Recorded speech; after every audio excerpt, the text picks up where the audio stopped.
Welcome to the Library is Open podcast. My name is Jessie, and today we are here with Aleisha, and she is going to talk to us about the Koha community. So thank you for being with us, Aleisha. Thank you for having me. Tell us about yourself and what you do. So my name's Aleisha. I am a technical lead and software developer at a company called Catalyst. We're based in Wellington, New Zealand, and our team looks after open source library technology, mostly Koha, but also Viewfind, DSpace, and whatever else libraries need us to do for them. You gave a wonderful presentation at kohacon this year. Thank you. And you talked a little bit about how you came into your role. Can you tell us about that history and how you started in the Koha community? Yes, this is one of my favorite stories to tell. So I was first introduced to Catalyst because they run an open source academy for high school students in the New Zealand summer school holidays. So it's a 2-week intensive program where you spend a week learning about open source tools and technology and processes and meeting with mentors and industry professionals, and then a second week contributing to a real life open source project. So I did the academy when I was 15 years old in 2014, and then I just kind of never stopped showing up to Catalyst. I had picked Koha for my project week, and I enjoyed it so much and enjoyed working with the people at Catalyst so much that I asked if I could keep volunteering with Koha. And by the end of the year, they were like, maybe we should start paying her. So offered me an internship, and the rest is history. So how many years have you been there now? In December, it will be 10 years. Oh, that's incredible. Yes. Yeah, I'm very excited about it. Tell us about what you do just from week to week at work. Week to week, I do quite a range of things. All of the developers in my team do. So there's 4 of us technical people. And our day will range from software development to more infrastructure, DevOps kind of jobs, a lot of training and consulting with our libraries, sometimes presenting, a lot of that this year, and a lot of pair programming as well. We know that we create better when we build together. So we do a lot of collaboration and sharing of work and checking of each other's thought processes. And then outside of kind of my team, I also do quite a bit in wider Catalyst. Being a tech lead, I consult in our AI group and in our architecture board, and try to, in general, represent Catalyst really well in spaces that are important to me, like in the women in tech spaces and Māori in tech and data sovereignty conversations. Wonderful. When I first met Aleisha and she walked in, I said, oh, I fangirl so hard because I've been watching her in all the presentations and learning so much from what you all do. Talk to us about what it means to go out and talk to other people about Koha in the community. It's a real privilege actually to be able to talk about. I mean, it's for them, since we're Catalyst, we're a support company. For them, when they're talking to us, they think they're talking about a product that they might end up working with.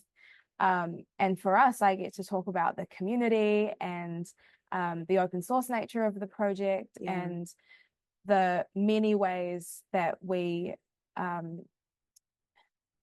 grow Koha and what it can do for people.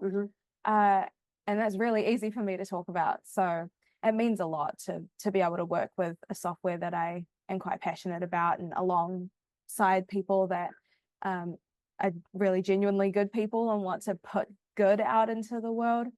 So it's really special, and I feel like I'm quite lucky to be able to work in tech through libraries. You talked a little bit in your presentation on Tuesday about data and making sure it's accessible to all members of the community. Can you talk a little bit about your work with that and making sure that what everyone has is accessible to all levels of people? I think that in the Māori worldview, which is the Indigenous peoples Mm-hmm. from New Zealand, the way that we view our data is that it's a taonga, it's a treasure, Mm-hmm. it's priceless, and it represents so much more than the snapshot in time where the data was collected or gathered. You know, for us, our data represents like where we come from, our families, Mm-hmm. our interests, our lineage, like so much more than just the snapshot. So for me, when I'm talking about making data accessible, it's about understanding what it means to people. And if we think of it as just, you know, numbers and statistics, then we take away the identity context and the Yes. personal context.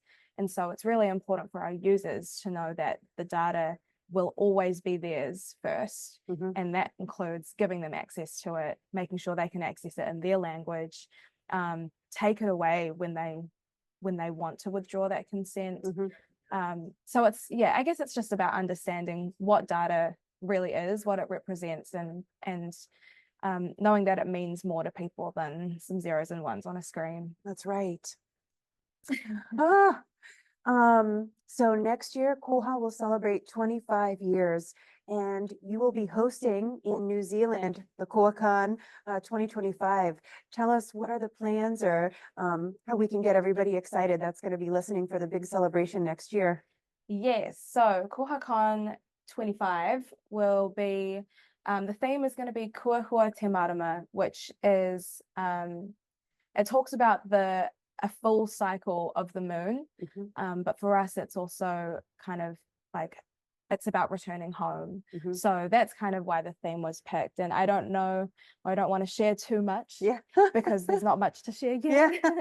But we're just really excited to be able to bring everyone to our place, because we tried to do that in 2020 and other things happened, which meant we couldn't. Yes. So just it feels like we're playing catch up, and especially now that we're in a kohacon world of hybrid streaming and online bilingual conferences. I'm really excited to be able to bring everyone over and welcome them. Oh, can't wait. Yeah. Well, thank you so much for everything you do and making sure that the voice and the mission of what Koha means to the community keeps moving forward. Oh, thank you. Yeah, and I also want to thank you and the Bywater marketing team. We direct a lot of our libraries to your marketing materials and blog posts and video tutorials, because they're so thoughtful and clear, and it's a really important resource to have in the community. So thank you. Thank you for having me on. Yeah. Thanks for listening, everyone. Bye-bye.